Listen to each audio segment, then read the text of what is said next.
哪一句闽南谚语比喻仅因一人犯错，后代子孙将蒙上阴影。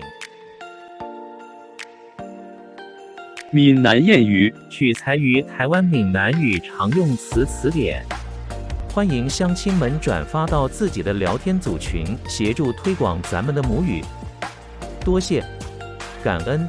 闽南谚语一变菜，百事菜。仅因一人犯错，后代子孙将蒙上阴影。